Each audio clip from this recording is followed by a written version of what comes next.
As we make headway into 2023, it's sometimes easy to forget how eventful and crammed the competitive scene was the year before all of this. I can't help but look back at 2022 and think, damn, we had some pretty good Smash Brothers last year.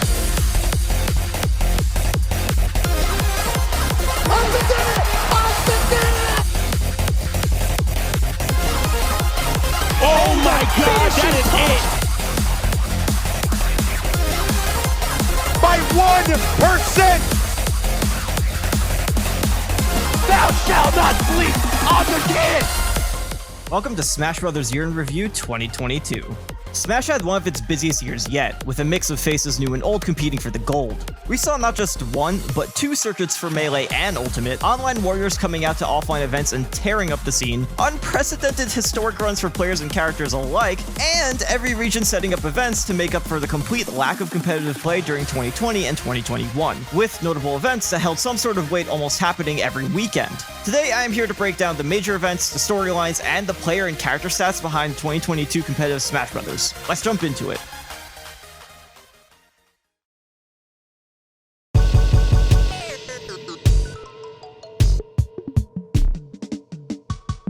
While 2022 was definitely the busiest year for competitive Smash, its start was relatively lackluster. January and February didn't have many big events. I mean, hell, I'm not even going to be talking about Melee until April. That being said, there are still some big Ultimate events that happened at this time period that I would like to talk about. The year kicks off with two major events on the second weekend of January. The first is Kagaribi 6, the next iteration of Kanto's major tournament series. Here we see Japanese players such as Repo, Rizeyasu, and Sylph making top 8 at a major for the first time in Ultimate. Pasteriman getting third also shows a return to form for the Fox main. He had an incredible 2020, potentially setting him up as a top 10 player for that year before tournaments got shut down by the pandemic, and he wasn't able to replicate that success when events started back up in late 2021. So it was good to see a nice showing from him once more. And of course we have to talk about the winner, Zackray. Zackray ended 2021 as a top 5 player in the world and only second in Japan to Protobanum. Here he demonstrates that ranking was justified, winning his second Kagaribi in the row with his trusty Joker and Rob, plus a new addition to his character roster, Sheik. After his win, Zackray won't compete in another event till August. Yeah, he pretty much drops competing in Smash Ultimate to compete in Pokemon Unite, but more on that later.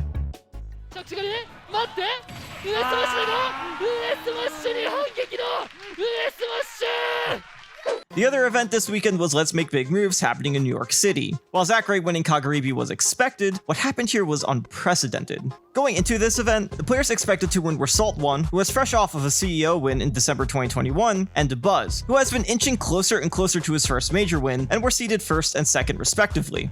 But the player sitting in winner's side of Grands was not either of them, and it wasn't the 3rd seed, or the 4th seed, or the 5th seed. It was the 32nd seed, and this player was Quid. In 2021, Quid showed some potential of being a solid threat in 2022 if he traveled, but not to this extent. Quid was projected to play Salt1 during top 32 in bracket, but Salt1 lost the round before to Floridian Lucas specialist Choco Taco. Quid then defeated Choco Taco and Moxie to make top 16, then he beat Tilde, an upcoming Falco main from New York, to make top 8. There, he beat Send and Mutace to make Grands, giving him a shot at what would be an immensely memorable Cinderella run. But on the loser side of bracket, a monster was tearing through players. Remember how I said Salt1 was upset by Choco Taco? Well, after losing early in bracket, this player won 12 sets in a row in losers to make it all the way to Grand Finals. That means in Grands, Quid finally gets to face off against Salt1, first seed in bracket. Now, statistically, being the lower seed in Grands meant you would lose, which makes sense, but for Ultimate Majors up to this point, it's almost a 50-50 shot. And even then, if we narrow it down to non-top 8 seeds to win a major tournament, only 5 have done it up to this point. Hell, Quid isn't even the lowest seed to make Grands. That title belongs to Brood at Umibara SP4, but even then, statistically, it was not in his favor. Could Quid do it? Could he make the run of his career? Well, Grand Final started and Quid took game 1. Things were looking great. You just had on the last stock. Gotta make it count. But Cola says, start thinking about set number 2, because damn it, that's where we're going. But afterwards, Salt1 seemed to have adapted and took the next 3 games, resetting the bracket. It wasn't looking great for our underdog. But after a brief pause, this happened.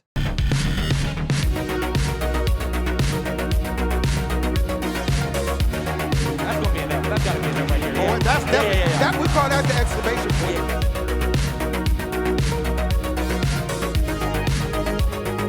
Oh!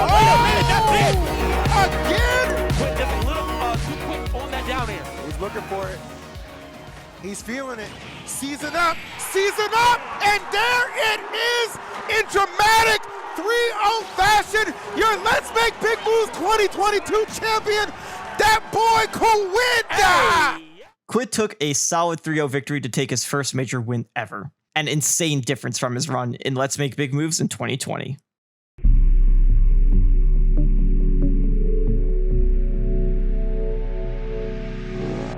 February was an incredibly slow month.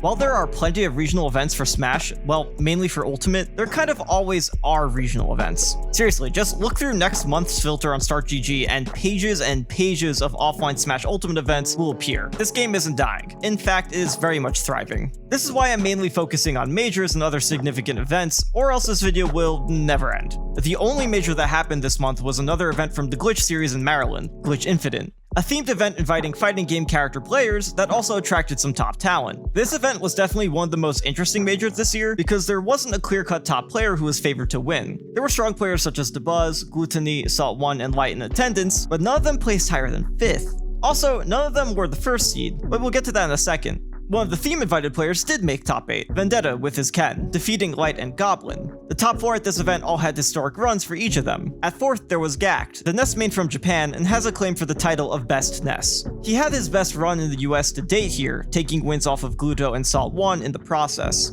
At 3rd, there was Jake, notoriously known for his incredible output during the quarantine online era of tournaments. After months of expecting this player to break into top 8s at offline majors, Jake finally did so spectacularly. He defeated top players like DeBuzz, Salt1, and Gact, and only lost to the people at 1st and 2nd. Speaking of 2nd, another player who hit a new peak at this event was Zomba. At the end of 2021, Zomba was another player to finally break into top 8 at majors, getting 5th at CEO and 4th at the Smash World Tour Championships. He'll prove that these weren't flukes here by making it all the way to Grands from Winterside, only dropping losses to 1st. Okay, I've dodged around it enough. The winner of the event and the first seed was Cosmos. Cosmos got the first seed after having an exceptional 2nd place finish at the SWT Championships, and after losing to Zomba in Winter Finals, he would move on to win his first major event in Smash Ultimate. Another feat really not mentioned much was this was technically Pirate and Mythra's first major win for the character as well, with Leo having to switch off of them at the SWT Championships to secure the win, and none other securing major victories, leaving Cosmos, the true Aegis solo main, to finally do it. But I do think this one looking like it's about wrapped up, and that's going to be the final blow. Congratulations to Cosmos coming back from the losers bracket.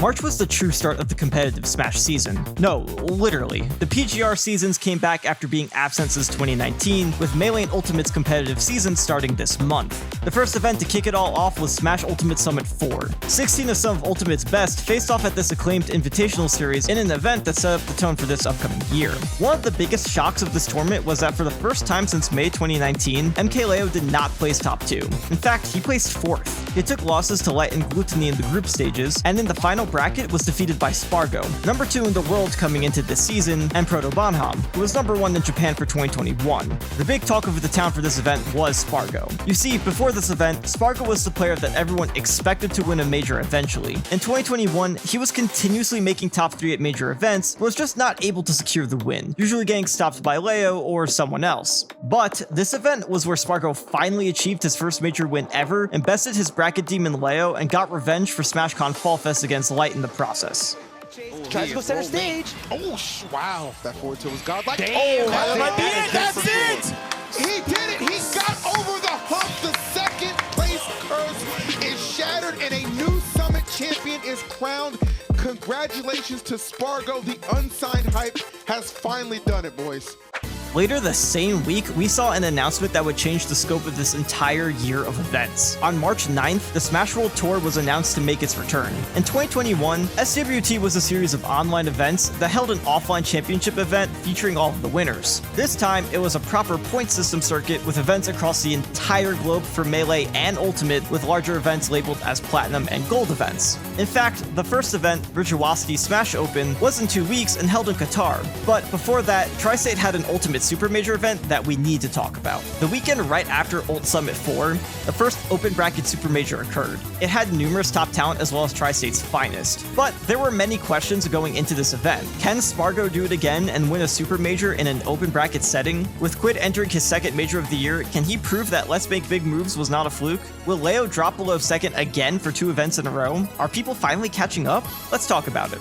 Quid makes his return to this event and does prove that his run wasn't a fluke. He made top 8 defeating Premier Corrin player Shattuck, as well as Zamba, taking a respectable 5th. We then won't see Quid compete in Majors again until 2023. RIP Pokemon Trainer meta relevance. Riddles, Canada's best player, makes his big comeback this tournament after having a minor character crisis. He drops Roy and brings back Terry into his character rotation and makes his first top 8 ever in Smash Ultimate. Tweak also makes a huge bracket run, beating MK Leo in bracket, giving him a 3-2 record over Leo since post-quarantine, and giving Tweak an electric second placing. The reason I bring up this record is because this is the first time Tweak has had a positive record against Leo in any time frame for Ultimate since February 2019, which was 2 months after the game came out, with pre-quarantine record being 9-2 in Leo's favor. Tweak had a lot of groundwork to make up there. But at this event, he had to worry about a very different Mexican player. First place once again then went to Spargo, winning back-to-back events so far in March and pushing for a claim as the #1 player for the season.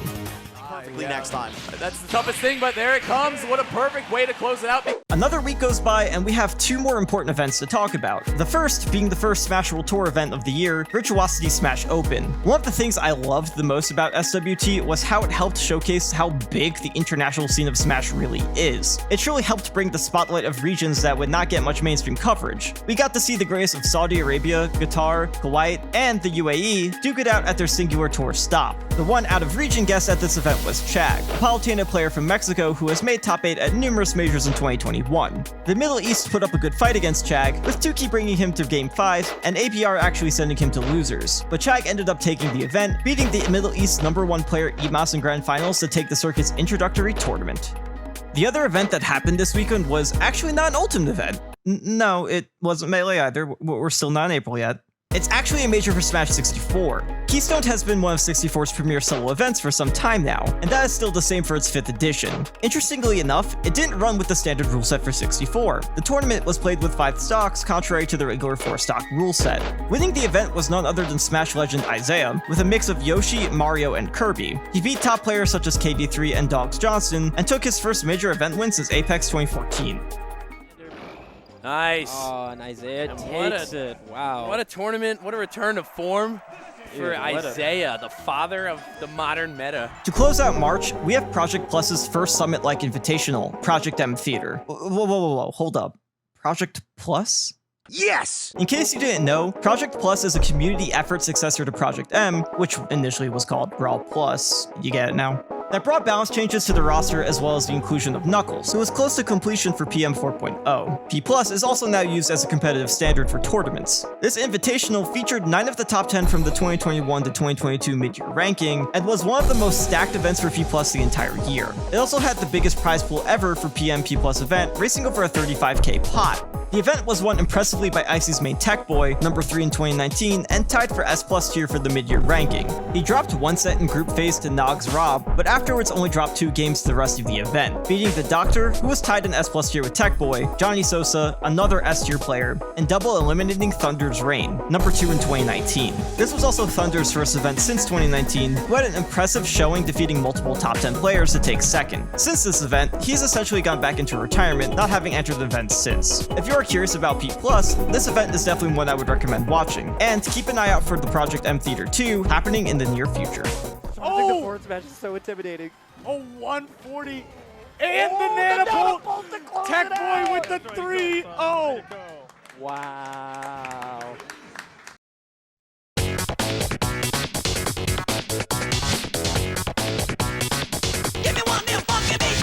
April is the month that Smash events really took off. Kicking off April are 2 events, a major invitational in Mexico and South America's first event of the SWT circuit. First, let's talk about Delfino Mazza's Reda.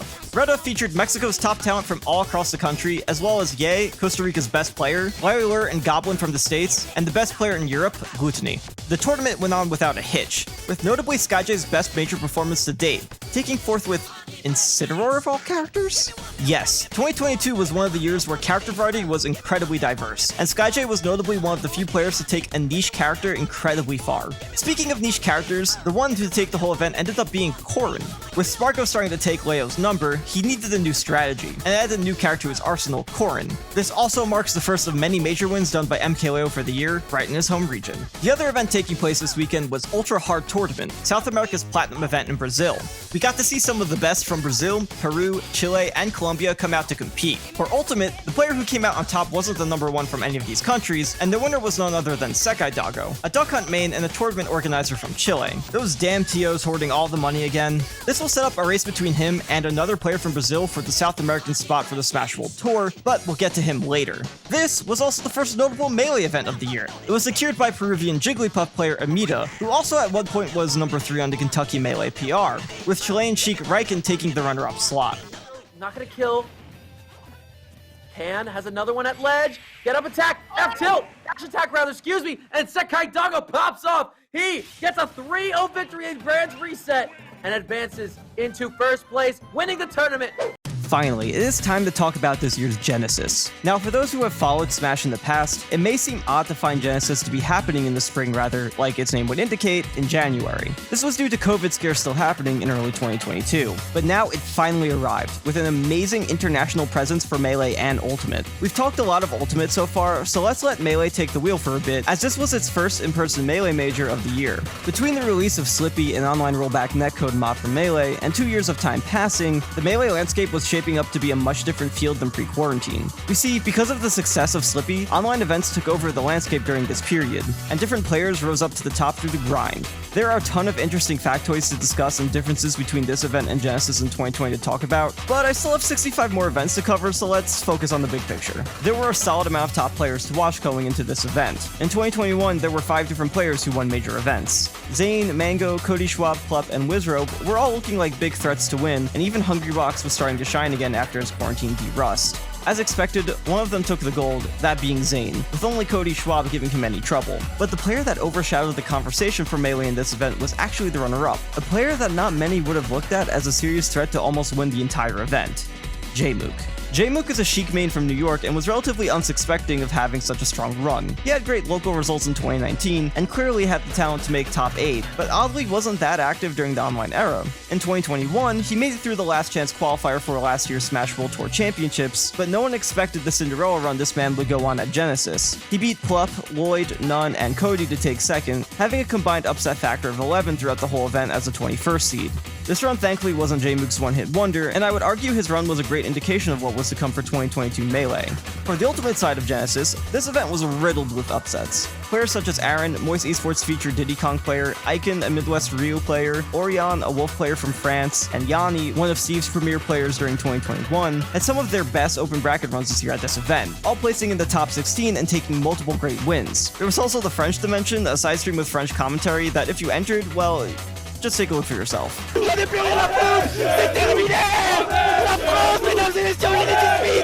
Oddly enough, top 8 was actually business as usual, with MK Leo putting his 4th Genesis under his belt. Though when it comes to incredible runs, the player that truly ran over his competition was Gluttony. He made his best super major run yet, taking 2nd at Genesis, only losing to Leo and devouring Spargo, Light, Zomba, Salt 1, and Siski all in the process.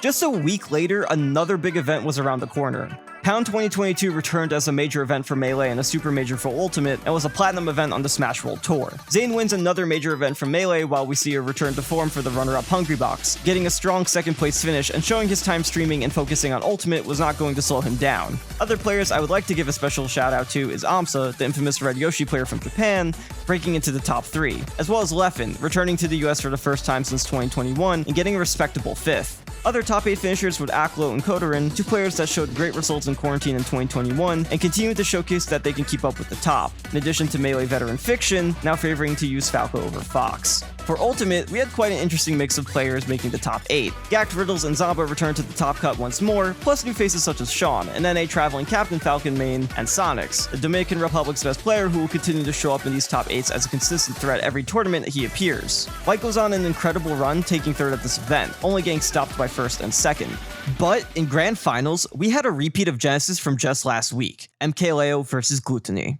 The key difference this time is that Gluttony was on the winner's side, having beaten Leo already earlier in the bracket. Now, Europe is generally seen as a weaker region than North America in Smash. The last new European to win a US major, no less a super major, was Leffen in 2015 for Melee, with only Armada being the only other player to do so. He came so close at Genesis 8, but Leo cooked him in Grand Finals and was looking as strong as ever. No European has done it outside of Melee, so was Gluto able to join this inclusive club?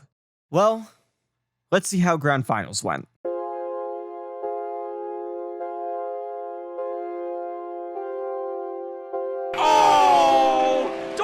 Tech against Gluto.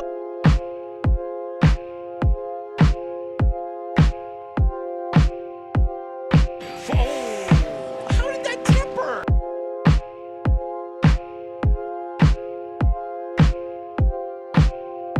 With a wild combo, but it may not happen.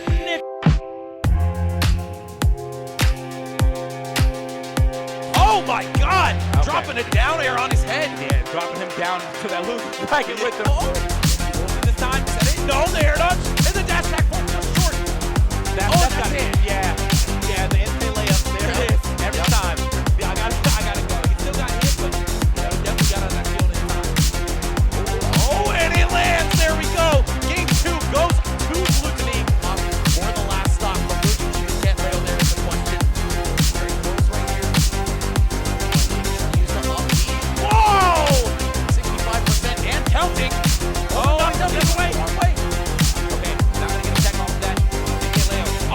he just does it! Gluto and Leo had an incredibly back-and-forth Game 5 set, and in the final set, 2-2 in games, last stock, Leo had quite the lead. It was looking incredibly difficult for Gluto to take this win. But, you know Gluto and how he pilots Wario, all he needed was the opening of a lifetime. Wow. He landed on stage. And the crowd erupting. They know Wario has the sauce to make this comeback happen. Leo literally misbases one thing, and that could be it. Okay, gets that forward out in time. Yeah, if he misspaced that one, that could have been the start of something insane. Yep, Nair 1-2, not a true combo, especially at 0%. You just don't go far enough away. Oh, Gluto starting it up. Got the up throw up air. Just neat. No way! That is it! Gluto wins Proud 2022! Gluttony now sits as the third European to ever win a North American major, and the only to win one since Melee.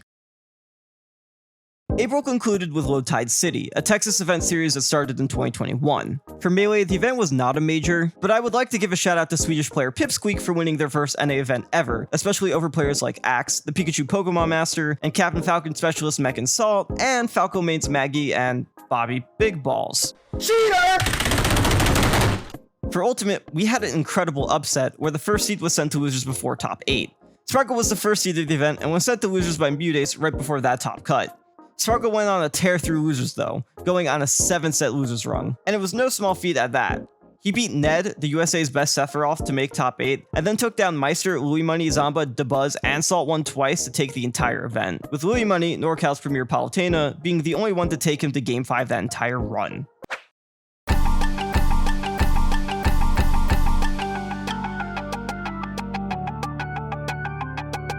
May starts off with the 2 Golden Week majors in Japan, Maisume Top 7 and Kagaribi 7. You may have realized that I haven't mentioned Japan since the beginning of this video. Unfortunately, Japan had a stricter lockdown protocol than other parts of the world, leading to many events either getting postponed or cancelled. But that doesn't mean Japan was not competing. Japan has its own competitive online ladder called Smashmate, and the #1 player was coming out to compete in his first 2 majors during Golden Week. This player was Akala. If you have been keeping up with Smash, Akala was maybe the player to talk about this year, having an incredible historic rise unlike any other before. He entered his first offline event ever at Maisume Top 7 and took the full thing. And this event wasn't just some regional, but a major during a week where most Japanese players come out to compete. While he lost to Yoshidora, the Japanese Yoshi Supreme, in Ultimate, he took wins off of Passaramon, Jogobu, Hero, T, got the run back on Yoshidora, and double eliminated Shuton Shuton, and Grands. As you can see, all clearly very strong players in the region. Just 4 days later, Aquila will do it again at Kagaribi 7, winning his first Super Major ever, his first Smash World Tour Platinum event, and his 6th offline event in a row. At this point, Aquila has gotten first at every event he has entered except his first, Maisumo Offline Invitational, where he got a measly 2nd. But outside of Aquila, this Kagaribi was an interesting one. There were only 2 players overlapping with Maisuma's top 7, top 8, that being Aquila and Shuton. Other Japanese established players such as Gact, Komei, and Leia made appearances, with Gact having his best performance to date at this event taking 3rd, and PK firing dubs on players such as Nietono, Ken, and Shuton. The biggest surprises of this event were Huto, who saw solid success with Diddy Kong in 2021, then dropped him, and now mains an interesting trifecta of Captain Falcon, Wario, and King K. Rool. Utilizing this combo, he took 5th. There was also the Snake player from Chubu, Dio, taking 4th, and lastly, the outbreak performance of the event, Ashimo in 2nd, wielding the World Warrior himself. Ashimo is Japan's 2nd rising star to talk about this year. He's the #1 player in the Shikoku region of Japan, one that outside of their 2nd best player, Yara, didn't interact much with the main regions of Japan. Before quarantine, Ashimo placed pretty low at EVO Japan 2020, his first major event, and even in 2021, his results at regionals were solid, but his major performances were nothing that would have predicted this outcome. After this event, something must have clicked because Ashimo would become a threat not just in Japan, but worldwide this year during his travels.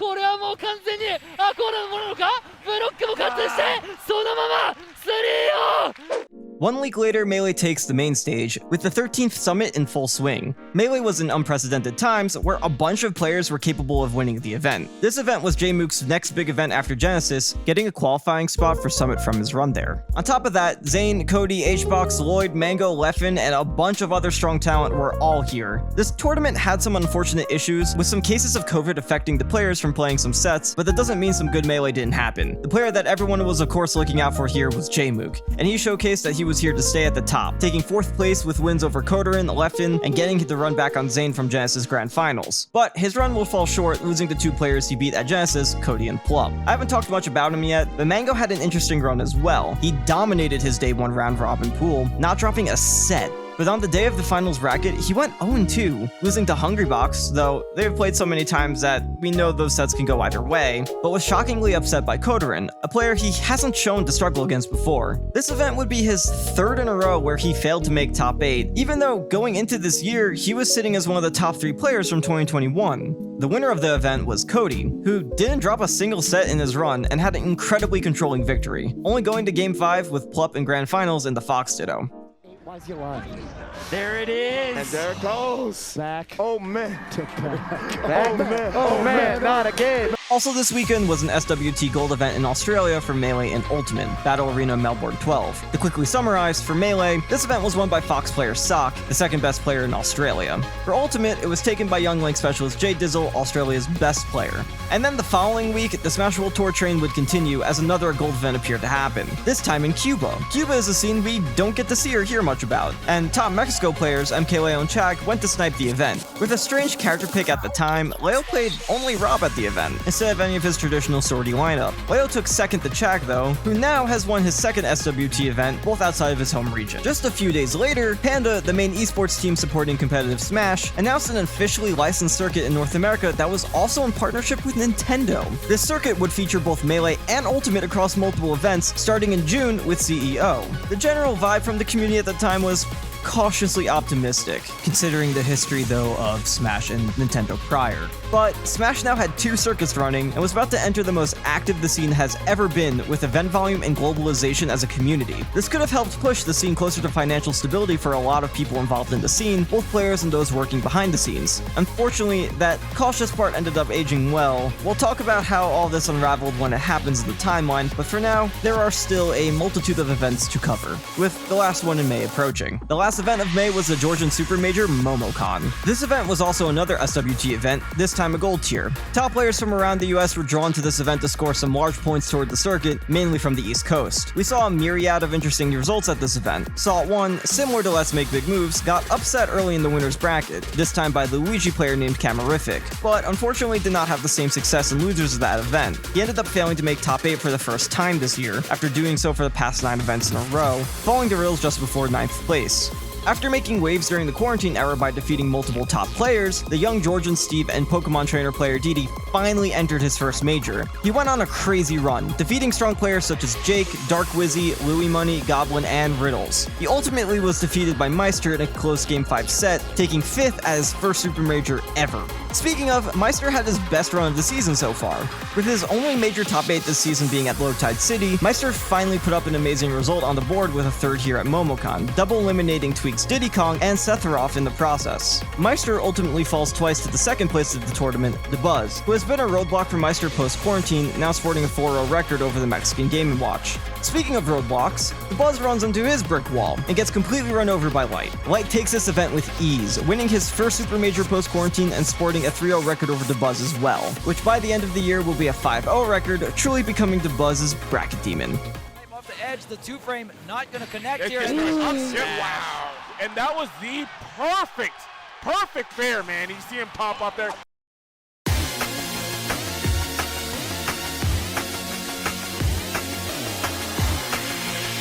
June finally approaches with the last 2 major events of the competitive spring season for Smash Ultimate. Both of these events were also gold tier events for Smash World Tour. In the Kansai region, Maizuma top 8 happened with another crazy top 8 result for Japan. We saw Cloud Specialist Yoshi make his first top 8 for an Ultimate Major, the meteoric rise of Falco player Masa having their best result to date with a solid 4th place. Protobanha makes another top 8, but starts this trend of being unable to get the same results in Japan as he did in the United States. In this tournament, he falls to 2 Brawl Legends who make big comebacks. Nietono, who is still repping Pichu after the nerfs in 2019, plus with Diddy Kong and Hero as support characters for harder matchups, and Etsuji, who will also make top 8 with his Diddy Kong, but essentially retire after this event. Nietono and Etsuji have stellar events and show that the old guard for Japan hasn't fallen behind, placing 3rd and 5th respectively. But while the old guard of Japan was exceeding, New Age players were thriving. The finals of this event between 1st and 2nd was a match between training partners, rivals, and 2 players who knew each other in and out. These 2 have played so many times during quarantine and in online tournaments that this was just fate. In the winner's side was Hero,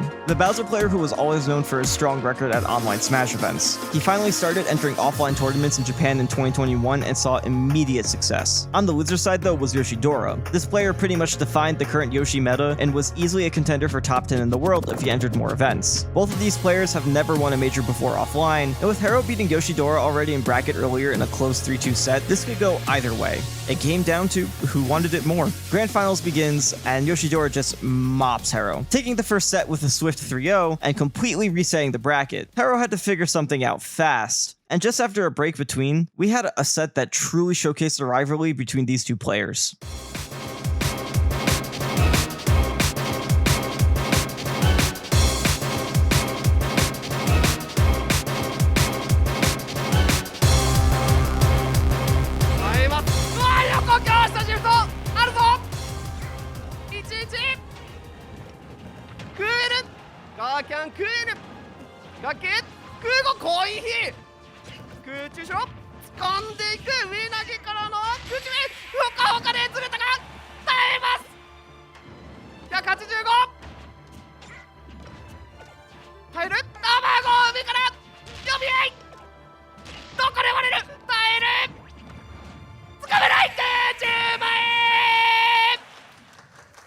Yoshidora wins the last set 3-2 and takes home his first Ultimate Major ever, and also gives Yoshi its first major win too in Ultimate. At Battle of BC 5 in May, we will get to see Yoshidora compete in North America for the first time, and with his amazing results he keeps putting up from here on out, the Ultimate scene waits in anticipation to see how he does for his first overseas event. Concluding the competitive season for Ultimate was Battle of BC 4, a major gold tier event in Vancouver. For Ultimate, we had a wide array of international players from Canada, US, Europe, and Japan all competing. This led to one of the most unique lineups for top 8 ever, where for the first time in history, a major tournament in North America did not have a single US player placed there. All the invited Japanese players made the top 8, taking up half the slots, while staples such as Riddles and Gluttony also made an appearance. The charge shot Spaniard sharpshooter Siski made his first top 8 appearance in North America at this event, making him the 2nd player from Europe to do so in Ultimate outside of Gluto. He took big wins off of Cosmos and ESAM in the process, but the player who really made the name for himself at this event was British Columbia's hometown hero, Ouch. There was an ongoing joke of Ouch being ranked top 50 on Orion Rank 2021 without entering any majors being quite silly. But his first major debut definitely silenced the doubters. He was sent to losers early in top 64 by Larry Lure, but Ouch afterward would go on an 8-match winning streak in losers, beating the second best player in BC Big D, Snake Extraordinaire MVD, Japan's Shulk Specialist Kome, and 3-stocking Shuton and reverse 3-0ing Riddles to win the Canadian Coast War of the tournament. His run would eventually be stopped by T's Kazuya for third. In Grand Finals, we saw a match between two of the invited Japanese players. T, infamously known for his Pac-Man, and now his recent addition of Kazuya, and Ken, who, while still mainly being known for his Sonic, was mainly using Sephiroth this event. Ken would wind up being able to stave off T's assault, double eliminating him, and finally getting his first Ultimate Major win, plus his first overall major win since Umabira Tat in 2017. Battle of BC4 also was the host of a Melee Major. Canadian Starwing pilots such as Sunsei and Moki make it to top 8 for the first time in 2022, both sharing the 7th place slot. Other typical threats such as Zane, Hungrybox, Amsa, Jmook, and Kodorin all fell out the rest of the top 8, but the player who won the tournament was just playing on another level compared to everyone else that day. Leffen went on a tear, taking the whole tournament while only dropping 3 games. A big factor in Leffen's success was the effort he put into his Sheik secondary to deal with Marth, a matchup he didn't view too kindly for Fox. He was able to beat Zane twice pretty cleanly, once in winter semis and once in grand finals, to secure his first NA major win since SmashCon in 2019. Oh, one more. I don't know if he does he have a I think jump? that's it. No! That's it, and Leffen wins Battle of BC with the Sheik. The following week restarted Ultimate's competitive season, and was one of the busiest for Ultimate yet, with 2 major invitationals and 1 major all happening on the same weekend. The biggest event this weekend was the Gimvitational, an invitational hosted by VGBC featuring incredibly strong NA talent with a summit-like voting system. What was super interesting about this event is that the top 2 placements at Kagaribi 7 were invited, and Akala and Ashima would come over and compete in the US for the first time, along with Gact, who got voted in. We also got to see Ferps, a Kazuya player from Brazil, get voted in too, giving us a nice mix of new international talent and matchups. All eyes were on Akala to see if he could compete with the best in NA. Round 1 of competition completed with Spargo, T, Akala, and Ashimo all coming out of their respective pools undefeated, with Akala beating Salt 1, Larry Lure, and Ferps, and Ashimo defeating Light, Mars, and Chase. Neither of these were super dominant victories though, with both having Game 5 with multiple opponents. On the day of the final bracket, Spargo and Tweak lost their round 1s to Riddles and Yanni respectively. Yanni would actually have a career highlight at this event, placing 5th and defeating Tweak, Gact, and Ferps. Spargo would hit a post-quarantine career low with the placement of 7th, which is still a pretty insane thing to call the lowest point of someone's career. Ashimo and Akala would win their respective round 1s and face off in winter semis, with Akala coming out victorious. Ashimo would also take a respectable 5th place, losing to Salt 1. Akala beat Riddles in winners finals and was already in a comfy seat to take his first NA event on his first try. But he had one more obstacle in the way. Down in losers, Light was wreaking havoc. After a close set with Gact for 13th, he would go on to defeat Mars, Cosmos, Yanni, Salt 1, and Riddles pretty soundly, taking his losers run all the way to grand finals, being NA's last hope against the young Steve Prodigy. Light with momentum is one of the scariest players in Ultimate, and it was a matter if Akala could stop Light in his tracks by trapping him with his blocks. Grand finals starts, and Akala takes game 1. Light responds in game 2, not giving up just yet. Akala claps back in game 3, and then finally claims victory in game 4. Akala on his first try wins his first NA event, causing top players to jokingly tweet "Ban Steve, please," destroying Smash Twitter discourse for the next week. But even if you're not a fan of the character, it's impossible to discredit the skill Akala showcases and continues to showcase as one of Ultimate's new top players. The other invitational was in Switzerland, the Ikari Bana Smash Bros. Invitational, featuring the cream of the crop across Europe, as well as special guests Tilde from the US, MK Leo from Mexico, and of course Mr. Worldwide himself, Chag. MK Leo took the event as predicted, and Gluttonite, the best player in EU, surprisingly did poorly, losing before top 8 to Pele, the UK Sonics, and Siski. The player that really popped off this event was the German bounty hunter Quick. He defeated French talent such as Trim and Rafflo, Pele, Pitbull, Chag, and Siski in a chart shot duel, only losing to MK Leo in some close sets in grand finals. Lastly, there was the open bracket major in Utah featuring top players from the US and Japan called Crown 2. We see Kurama start popping back up at tournaments at this event, making top 8 and defeating Shuton in winners, though losing the run back in top 8 losers. Grand finals was between T and DeBuzz, with DeBuzz on winner's side having already narrowly beat T in the round before. This was the best position DeBuzz has been to win a major event, but was not guaranteed. He hasn't won a major yet in Smash Ultimate, so was he able to do it? He takes game 1 and then he takes game 2 pretty convincingly. This has to be it. But then it all comes crashing down. T gets a reverse 3-0 to reset the bracket. Well, you could think positively and say, hey, DeBuzz still has one more set, but at that point, T had already figured him out, and won Crown 2 with a 3-0 in the reset. DeBuzz will have his chance again soon, do not fret. Yeah, now. Oh dear. DeBuzz. Oh, wait, he might be dead. He's dead. All the way over there. T wins Crown 2. A week later, we are back in Europe, this time in France for 95 King of Fields 2. This event prominently featured Gluttony and his fellow Frenchmen, and the three Caballeros, MK Layer, Meister, and, unsurprisingly at this point, Chag. This ends up being the second EU major in a row that Leo will take, this time mainly with Corrin. The player that had the run of their career here, though, was Raflo, France's young Palutena prodigy. He would lose to Meister before top 8, but then he defeated top European talents such as Siski, Leon, and the #1 EU player himself, Gluto, on top of getting the run back against Meister in Losers Finals, ultimately falling to MK Leo in Grands. That same weekend, and the last event of June was CEO. This was the first Panda Cup event for both Melee and Ultimate, with the top 3 of each game making qualification. For Melee, the most likely to make it were Plup and Hungrybox, as they were the strongest competitors at the event. But HBox surprisingly did not make the top 3 cut. He was upset by Fox Specialist KJH before top 8, and then lost to Plup and Losers due to Plup getting upset by Magi. Plup and Magi took 2 of the 3 spots, with Plup getting revenge in Grands to win the event. The 3rd spot went to someone pretty unexpected. The player who took 3rd was Fox player from New York named Kem. Kem was a player who came up during the Wi-Fi grind and had some pretty solid results at nightclub locals in New York. He had a solid run with wins over SDJ, Crudo, and KJH to take 3rd, making him the surprise qualifier of the event. For Ultimate, this event was a full-blown major, with top talent from the East Coast coming out to attempt to take a Panda Cup spot. The 3 players who took the spots each had an interesting run to talk about. At 3rd was Toast, a youngling player based in the Midwest. If you followed Smash right before quarantine, the name might be a bit familiar to you. He got 7th at Frostbite 2020, the last major before lockdown. While he hasn't replicated that result since post-pandemic, here at CEO he straight out beat it. Taking 3rd at the major event, he defeated top players such as Sonics, Aaron, and lastly Tweak to qualify, falling to 1st and 2nd. The top 2 players were actually 2 players who have both not won a major before. In winner side of Grand Finals was Riddles, who has been consistently inching higher and higher each event, now finally having a shot at his first major win with his Terry Kazuya combo. On the loser side was Sonics, who since losing to Toast early on in bracket, was racking up the run of a lifetime in losers, having already defeated 7 players so far in the process. He defeated Fatality, Wadi, Tweak, DeBuzz, and even getting the run back on Toast. Now, both met in finals for one of the most grueling sets of Smash Ultimate.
Not going to help it. Back throw one more time. Very high recovery here from Riddles.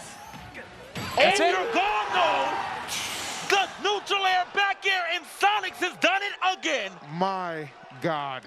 After a long 10-game set, Sonics would complete his losers run with a total of 9 victories, winning his first major ever. Both him and Riddles ended up taking the remaining spots for the Panda Cup for this event.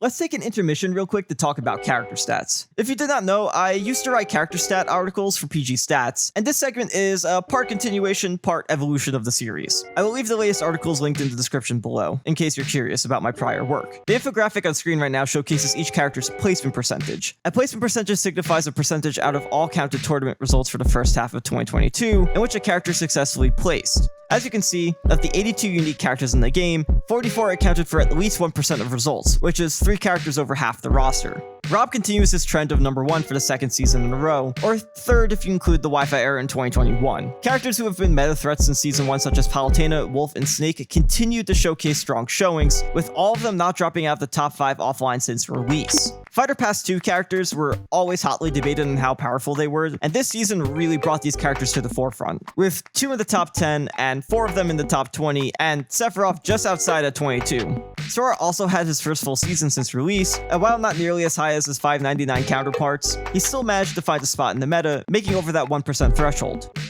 Returning to the 1%ers are Ken and Inkling, who had solid presences in later 2019, but failed to do so in 2021. We also have Ryu and Terry making it over 1% for the first time offline. When compared to 2021, the character that had the biggest come up was of course Steve. While he only went up 10 ranks, which is not even in the top 10 rank improvements, he saw the biggest percentage change this entire season, being the only character to change over the whole 1%. The highest rank change actually went to Donkey Kong, who saw reps such as Chunky Kong and Hikaru give his results a boost, but still not enough to really be of significance. Other characters who had notably overall refined seasons were Samus, Ryu, Kazuya, Luigi, Shulk, and Terry, all making top 10 in both rank and percent change. The character that dropped the most percentage since 2021 was Rob? Yeah, this might be weird as Rob is still number 1, but it was an incredibly dominant number 1 in 2021, being the only character over 4%. While it still maintains its number 1 status, Palutena, Roy, and Wolf are all incredibly close to challenging it for that spot. And the meteoric and continual rise of Steve offline will also bring Rob good competition next season for that slot. Bayonetta was also one who dropped the hardest in rank, but she was still able to barely maintain having over 1% of results. Besides that, the two other characters who saw the biggest dips in ranks and results were Pikachu and Zero Suit Samus, with both being top 5 in loss for rank and percentage. When we break it down between major and regionals, certain characters excel in different settings. In regionals, Joker, Luigi, and especially Wolf were all notably much higher in representation than in majors, and more than half the cast successfully won a regional in these first 6 months. For majors, Steve, Olimar, and Min Min had stronger results than their regional counterparts. 13 different characters had major victories in this time frame, but that starts to become more dependent on the players piloting the character than the character themselves, and how competitive the upper echelon of Smash Ultimate is in both competition and character viability. Alright, let's go back and continue on to the second half of the year. We'll come back and compare to see how Ultimate and Melee stats compare in the full year setting. And hey, if you like what you're watching, you like these character stats, these longer form videos, please consider liking the video and subscribing to the channel. My goal is to make content relatively long form, so while uploads might be a bit slow in between, I do appreciate the support.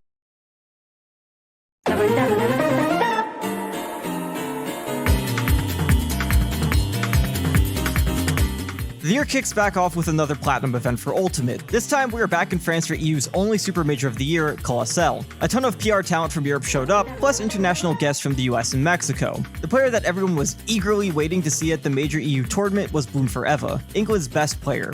He has steadily been almost completely dominant over the UK for the past year, and was a player many thought to be on the same level as Gluttony if he were to compete outside of the region. In winners, he ended up losing to Nader Yu, a top French Pichu player, during the top 32.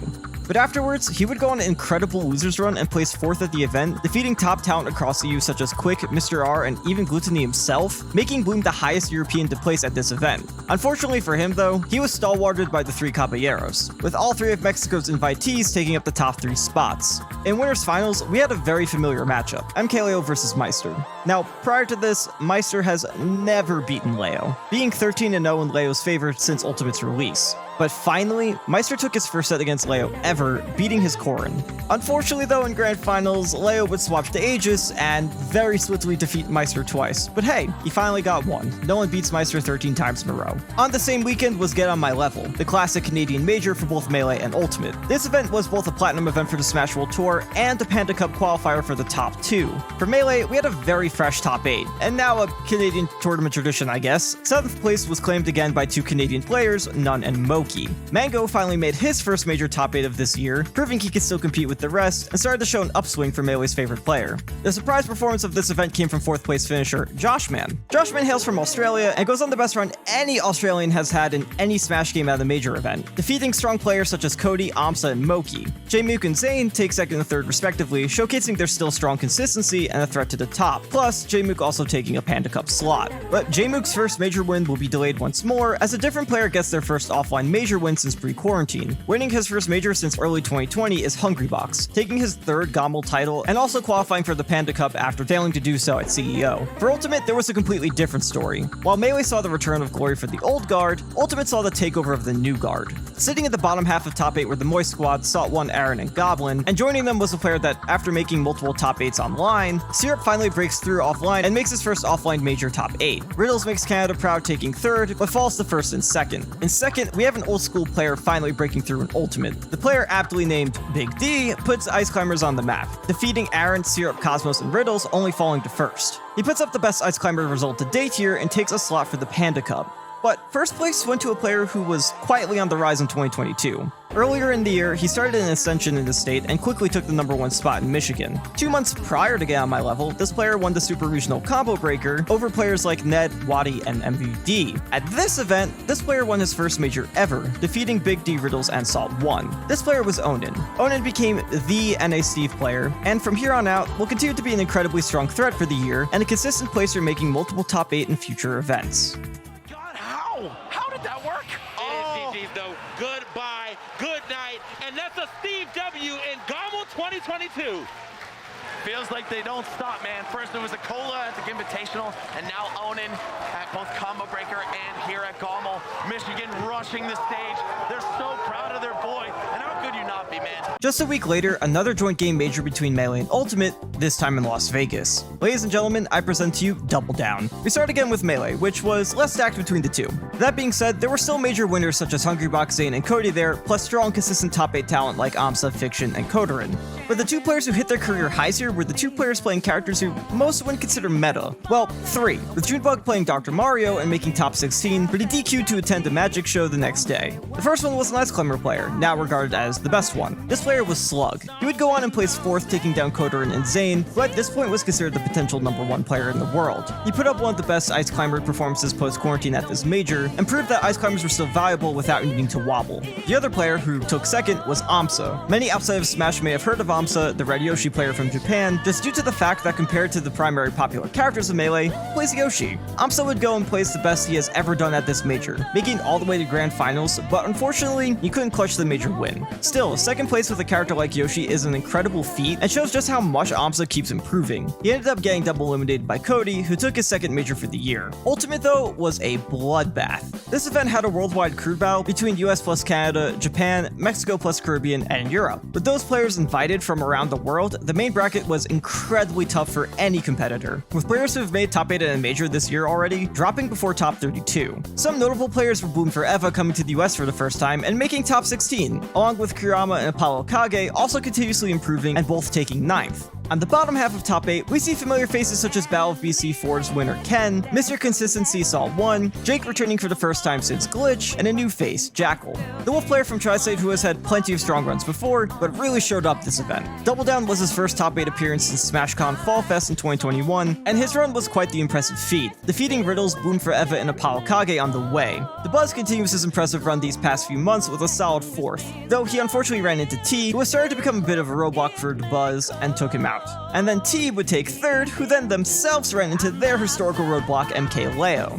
In Grand Finals, we had unsurprisingly MK Leo, who was actually on the loser's side as he was sent there by Proto Bonham, who was sitting in the winner's side of Grands. Leo has notoriously not been a fan of fighting Min Min and has already lost to Proto at the last summit. He tried his Corrin as a counter earlier on in this tournament, but lost 3-1.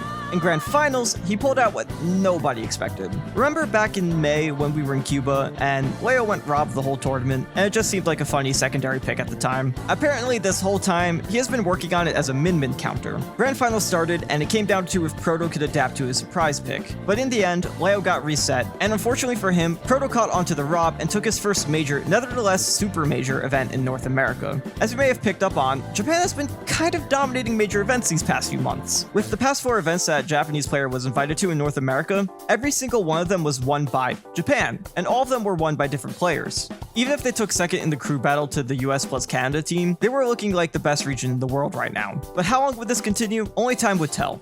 And it's just terrorizing Leo anytime he's off stage, but he says, you know what, let me give you a break and tap that ass on stage to pop off to boot, and he is your Double Down 2022 champion. Just a week later, and we are back in Australia with their Platinum event for the Smash World Tour. This time, Australia had some international guests come abroad to challenge them for their points. In Ultimate, the only invader was Niatono, the Japanese Pichu main, who took the whole event over Australia's best, only dropping a few games. Melee, though, had plenty of invitees, and yeah, it wasn't much prettier. The US took the whole top 8, and unfortunately, Australia just didn't have the defense to push back on the Vikings who pillaged their land, with Cody taking the event over Zane. After the midway point of July, we can skip right on ahead to the end, where we have 3 big events all happening on the same weekend. First was a solo Melee Platinum tier event in the UK, Fate 2. Fate featured a majority of the top EU talent with visitors from the US and Japan. Well, really just AMSA. The players to talk about here are Pipsqueak, who has been on the grind in the EU and has caught up to being number 2 in Sweden behind Leffen. He was the highest placing EU player at the event, defeating EU top talent and NA Vaders alike. But the one who came out on top was AMSA, taking home an international super regional dub for the Yoshi main and getting that much closer to the goal of winning his first major with Yoshi.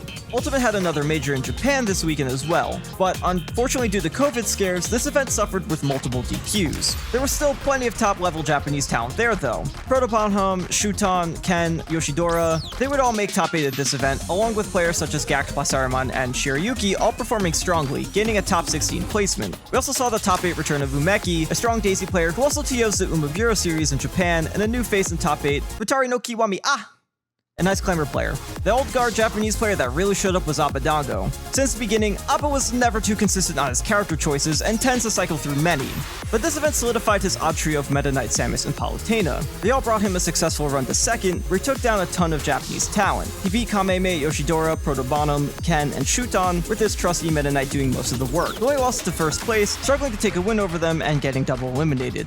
I mentioned all these players already, so who could possibly have taken first? Earlier I mentioned Smashmade, the online ladder for Japan, and how Aquila was number 1. Well, what if I said there was a number 2 who also hasn't been to many offline events? His first major offline was a complete wash, where a month and a half ago he didn't even make top 64 at Maisuma top 8. But at this event, he broke far beyond any expectations, and Mia took the entire event. He defeated a ton of Japanese talent, double eliminating Abadango, defeating Shuton, and solidly beating Protobonham, all with Game & Watch, giving the character its first major win in Ultimate. テレポートを読んで、下スマッシャー、うまいっすね。クリティカルヒット、位置調整完璧。 Lastly, there was Smash Factor 9, Mexico's premier major series. It was both a platinum event for a Smash World Tour as well as a Panda Cup qualifier, with 2 spots open for both Melee and Ultimate. Melee was a much smaller regional event, with some US talent taking on Mexico. The event was sniped by Wizro, a previous top 10 worldwide player utilizing Captain Falcon. Though it wasn't easy, as he was given quite the challenge by runner-up US player Meds, who ended up resetting the bracket in Grands, but ultimately falling in the end. Unfortunately though, Mexico didn't snag a spot on the Panda Cup at this event, with Eddie Mexico, arguably the best Luigi player in the world, only taking 3rd. Smash Ultimate though had an insanely large Mexican presence, with a large portion of Mexico's individual state PR'd players were present. On top of that, visitors from the US, Latin America, Caribbean, France, and Spain were all also represented in this bracket. We had an incredibly diverse top 8 in the terms of characters and international talent. Mexico showed up to defend their turf, with SkyJ beating US player Wadi, Rox crushing the DR's best player Sonics, Waka defeating Mr. Mario himself Dark Wizzy, and Meister dominating Costa Rica's best player Ye. On the bottom half of top 8, Meister, Wadi, and Siski are all returning faces to the top, all having respectable runs. On this debut major, we also have a 5th for the Guatemalan Wi-Fi warrior Shiny Mark, running through Siski, Waka, and Wadi in the process, and helping Pikachu come back to the forefront in results. Gluttony and Sonics rounded out the top 4, and in grand finals was MKLeo and DeBuzz. And I don't know what DeBuzz did, but MKLeo decided that DeBuzz wasn't going to win another major. In all honesty, while MKLeo's Joker is amazing, it was pretty clear this loss was way more on DeBuzz's mental PTSD against it, as he pretty much tilted off the side of a cliff. Between the only player to get the Joker, and now getting 2nd for the 10th time in a row at a major event in Ultimate's lifespan, it's just unfortunate for DeBuzz. Still, Leo really wanted that Smash Factor win after losing the last one to Mars, and he pulled out all the stops to do so to win on his home turf. Not even enough. Leo will get rid of that Luma. This might just be the end of that, but the boss making it aggressively back into the stage, but it will not be enough. Leo closing things out as Smash Factor 9 has come to an end.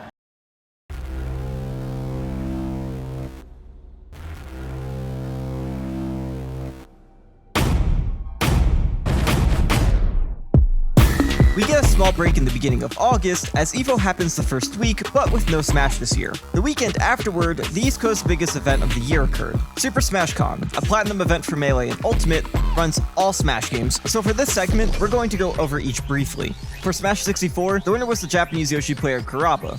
He has made every top 8 of every Smash Con he has attended, and has gotten close to winning one in 2017, getting the runner-up slot. He finally closes out the win and takes sets on Prince, Karopai, and double eliminates second place, the Chilean Pikachu player Nax. He takes his second major win ever and his first in North America. This tournament also ended up being the key for Kurappa to be ranked as the #1 player for the year. For Melee, we had a very interesting tournament in terms of character representation. Peach making top 3 with a stellar performance from Lloyd, 2 Pikachus in top 32 with Axe making top 8, a Samus returning to top 32, a solo Donkey Kong, Ganondorf, and Luigi all getting 33rd, while a solo Young Link player obtained 49th. It was a crazy event. But on top of all that, we finally get to see the resurgence of Mango this year, snagging a major win after struggling in the first half of 2022. He takes the event after 4 grueling Game 5 sets against Axe, Lloyd, and Hungrybox. Hey, we get to talk about the modern scenes for competitive Brawl in Smash 4 for a bit. For Brawl, the winner was 686M, who was essentially the #1 Brawl player going into this event. He takes his second SmashCon in a row over Cody, not the same as Melee Cody. This one, there's no Schwab in this one. The second seed, with a combination of Meta Knight and Ice Climbers, Brawl's 2 best characters. He also takes it in one of the most insane set endings I've ever seen, winning by 1% in a timeout on the very last game.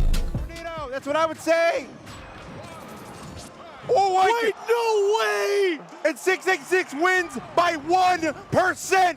In Smash 4, we have an odd event where Bayonetta isn't that present in the top 32, but almost dominates the top 8 plus the gold, silver, and bronze spots. The event was won by Mistake, a former top 10 player during Smash 4, who now also takes his second SmashCon in a row for his respective game. Lastly, we have Ultimate. This is predominantly a North America featured event, with few international players outside of that, but had almost anyone who was anyone in that region here. The biggest shocker was once again Onin, who 3-0'd MKLeo in bracket and won the entire event, giving him the biggest tournament win to date. He defeated Meister in Grand Finals, though there was a bit of an error in production, and the confetti went off a bit too early. What? No, guys! No, he didn't! What the? Production! MKO ended up placing 5th, at this point the worst he has ever placed since May 2019, getting eliminated by Gluttony Losers. The following week had a brand new major event in Texas, Rise and Grind. This event was both a gold tier event for Ultimate and had a qualification slot for the Smash Ultimate Summit 5 that went to the player who placed the highest. The event was taken by MKLeo and is now refined to Aegis, but Leo was already qualified for Summit. The player who did break out this event was unexpected. Taking a runner-up slot and the invitation to Summit was none other than the Floridian Rob, Anathema. Now, Anathema's run to second was actually kind of insane, because he lost to Texan Kazuya Dean before getting out of pools. From there, he would go on an 11-set losers run, taking a ton of wins, including Apollo Kage, a 3-1 victory over Rising Star Onin, defeating Siski, and winning the Ditto against Zamba. The end of August was once again riddled with important events stacked upon important events. We travel back to Japan for 2 very different events, Maisuma Top 9 and Battle Gateway 35. Maisuma was just a regular major event with no strings attached, but it was one of the most interesting. We had some typical Japanese top talent show up in the top 8 such as Ken and Hiro, as well as Proto still being unable to replicate the same success he had in the US, though still taking a solid 5th. He has not been able to win a major event in Japan, unlike in 2021, where he was incredibly dominant in the region. With Masha making his first top 8 ever at a major, and Atelier finally making top 8 after falling into a bit of a slump after his incredible 2021 and sidelining his Pokemon trainer to his secondary. And third, we had a complete meta-breaking placement, as Sumasuto climbed up to 3rd place using Dr. Mario, a character most would not consider competitively viable, and taking wins on Masha and Shirayuki. Speaking of which, Shirayuki took the runner-up slot with Inkling, a character long past his former glory since the beginning of Ultimate. He gave Inkling its best major performance post-quarantine, with wins over top talent like Ken and Hero, and proving the character can still compete after its last batch of buffs towards the tail end of patches. The winner was Akla, who kept his reign of dominance of Japan going by winning his 16th offline event since competing in in-person tournaments. Back in Tokyo was Battle Gateway 35, a gold tier event for Smash World Tour. This series was actually Japan's premier Melee event, and while the scene is much smaller than Ultimate's, its passion is still strong. Taking the entire event was Ingen, a Marthbane who has quickly been on the rise to battle for the claim of second best in Japan, and finally took his first offline event. In France, we had another Ultimate event, this time being France's Platinum for Smash World Tour. Ultimate Wanted 4 featured EU's top as per usual, except Gluttony who DQ'd, but a ton of international talent, with Fatality and Base Mage from the US, Chag and Skyjay from Mexico, Riddles traveling outside of NA for the first time, and Shuton T and Ashimo from Japan. EU unfortunately weren't able to defend their home turf, with Siski being the only one to make top 8, Bloom having an out-of-character poor event, and no French players making top 8 at a French event. Base Mage made top 8 for the first time in an open bracket major, Riddles placed 4th, and all of Japan made top 8. The winner of the event was Zachary Jumpscare. So remember how back in January, I said he stopped competing in Ultimate to pursue professional Pokemon Unite? Well, a series of unfortunate events happened, where Zachary his teammates slept through their qualifier matches to qualify for the World Championship, and after that his team disbanded and Zachary went back to Smash, making this his debut event. What is insane is that without entering events for so long, he was able to take his first major back, with this becoming his third major win in a row, despite the awkward time gaps between each. The last event to talk about in August was the recurring New England major Shine. This event wasn't part of any circuit for Melee and Ultimate, but Melee showed up for Shine, and Ultimate had its last qualifying spot for Summit on the line. For Melee, Zayn takes another major win over J-Mook, HBox, and Axe, putting him now in the lead with the most Melee major wins for this year. Ultimate was definitely smaller than Melee, and while top talents such as Light, Tweak, and Zomber were there, the one that took the whole event would actually be Cosmos. Cosmos had a very mixed year so far, sometimes getting upset pretty early in brackets, but whenever he was playing hot, he'll show that he can still beat the best. Funny enough, this is also the second time Cosmos has won a last chance qualifier for Ultimate Summit, with the other being MSM 240 back in 2021. Huge. Oh, and is that gonna be it? That Zen wins Shine 2022, says, I am not in a slump right now. I am #1 ranked for a reason.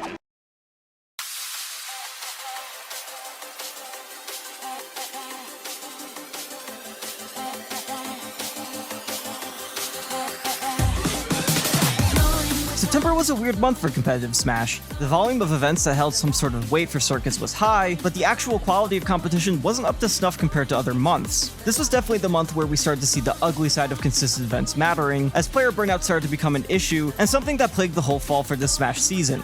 This first week alone in September, I have 3 events to talk about. First was a small major in Japan, Wave 2. The biggest things to note here was Shuton got his first major win post-quarantine, haven't winning one since EVO Japan in 2020. The second was that Grand Finals was Shuton vs Ken. Now, an ongoing joke, especially in the Old Stats Discord, is that Shuton vs Ken this year is the Smash equivalent of Death and Taxes. It's one of the biggest rivalries in Japan due to how much they've played. If we include every set they've ever faced off in offline, they've met in bracket 44 times since Ultimate's release, with a lifetime record of 30-14 in Shuton's favor. For post-quarantine, the matchup has evolved from Olimar vs Sonic to Aegis vs Sephiroth, and currently sits at 11-7 in Shuton's favor still. The next event brings us to South Korea, where a gold tier event for SWT was taking place for Melee and Ultimate. Melee was won by Sala, a Falco main from California who now resides in South Korea. For Ultimate, the event was invaded by some Australian players and 2 Japanese players, Gact and the villager main Kept. The event was sniped by Kept, who decided to start a long journey from here to attempt to get into the Smash World Tour this late in the game. But I do want to give a shout out to Ashen, the 3rd place finisher and the highest performing South Korean player for Ultimate. Lastly, there was Almost Pro, a small event held at PAX West with 1 Panda Cup slot for grabs. The Moist men consisting of Salt 1, Light, and Aaron all came to claim the spot, with Aaron being the one to come out on top, defeating both of his fellow teammates in the process. Aaron, he is absolutely destroying him. Checkmate. Aaron is your champion of PAX Arena.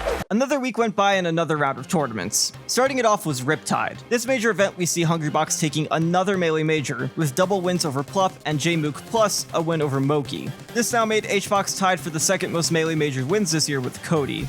Plup though made him work for it, sending him to losers and winners finals and making it a 9-game grand final set. We also saw consistency continue from players such as J-Mook, Zayn, and Axe continuing to make the top 8 at most majors they attend. Riptide was heavily debated for the is it or is it not a major scale. This event was by far the oddest as it was heavily attended and featured incredibly strong depth, but didn't have too many top 20 players in attendance outside of Zamba. We saw familiar faces in the top 8 with Zamba, Apollo Kage, Jake, Lee Money, and Kurama all placing well. Skittles also made top 8 at a major for the first time ever, but the 2 highlights have to be 1st and 2nd place. The runner-up was Mega Man from the Carolinas, Peebnut. He would go on a strong run, taking wins on players such as Jake and Zamba to get to grand finals. Unfortunately for him, he just couldn't secure any wins over 1st and got double eliminated. 1st place went to Tilde, who defeated Lima, Apollo Kage, Zamba, and Peebnut to take the event, giving Falco its first major win and propagandizing the Falco agenda.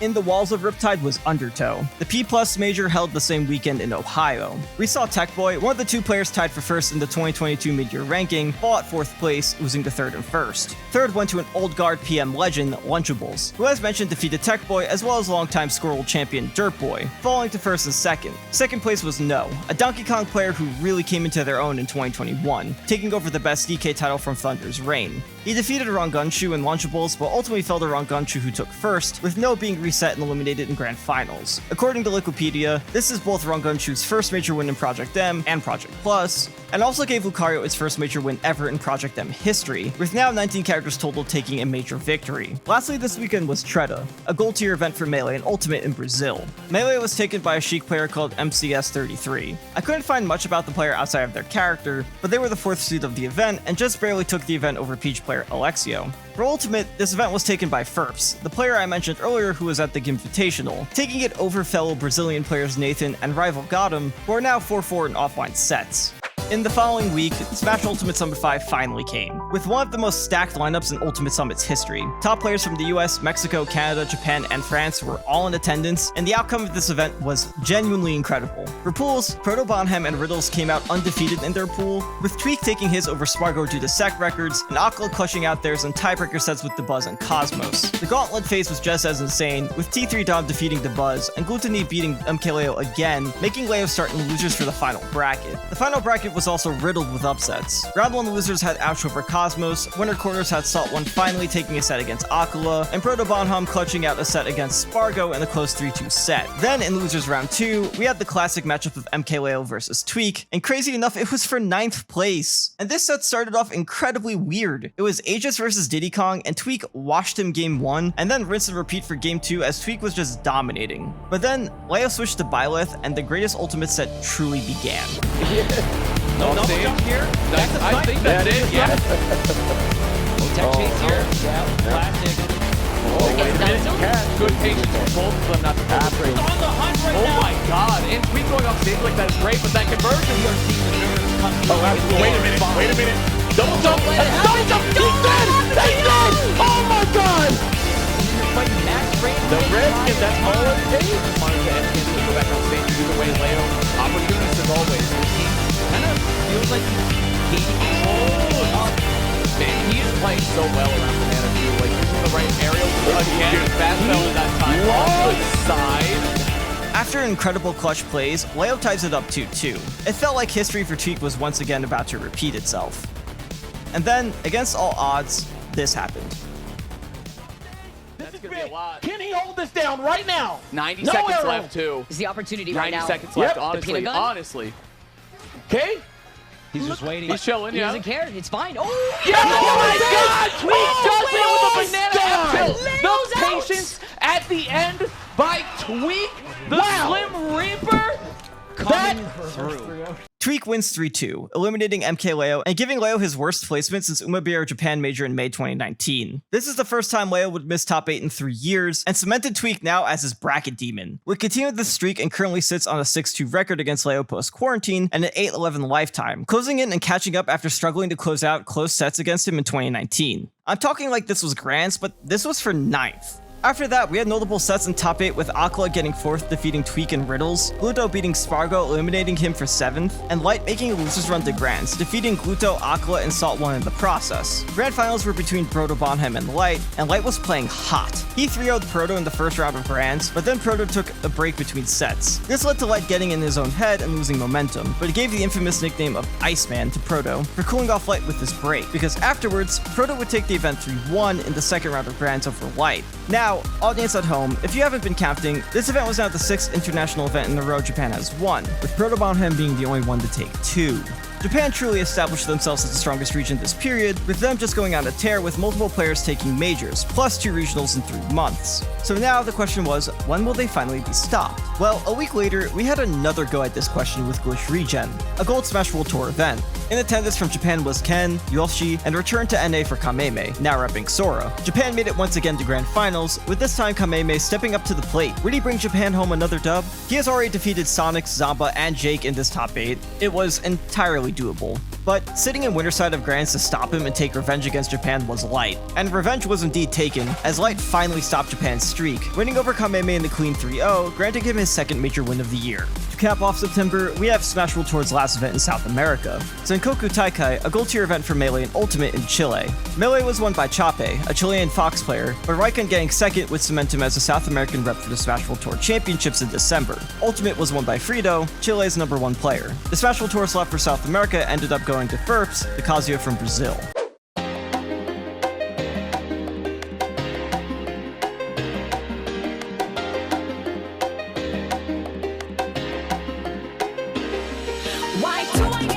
October continues with September's trend of having a large volume of important events, but this time throws multiple majors and super majors into the mix. We already have 2 majors the first weekend in. The first was in Austria, the VCA returning another year as Eastern Europe's platinum event. Europe continued its trend of inviting Japanese players over to their events, this time with Abadango and kept traveling out, as well as Fatality from the US. We saw the continuation of the ongoing battle for number 1 in Europe as Woon Forever wins his first major, defeating Abadango with the Fundies Meet Brawler and double eliminating Gluttony with Bayonetta in 2 close game 5 sets.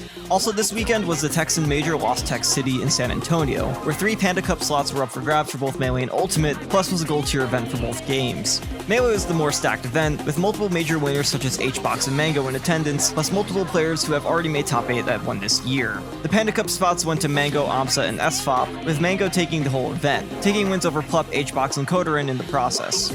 At this point, there was now a 3-way tie for second in most major wins between Cody, HBox, and Mango, all having 2. On the top was Zane with a total of 3. The top level of Melee was getting so close in talent at this point that it was getting pretty competitive for the number 1 slot for the year. For Ultimate, we had some unprecedented results. Kirby Kid made his first top 8 at a major event, bringing a considerable low-tier character such as King K. Rool to new competitive heights. Texas showed up with Nico making his first major top 8 and getting in with complete style over SkyJ. On top of that, one of Texas's best players, Lima, had their best Ultimate run to date, taking the bronze medal home with a stellar win over Meister, though Meister got the run back later in Losers Finals. Both players took qualifying spots for the Panda Cup at this event, and the one to take it all home was Mars, who won his first major since Genesis 7 in 2020 and proved that he is not just a content creator, it still has what it takes to win.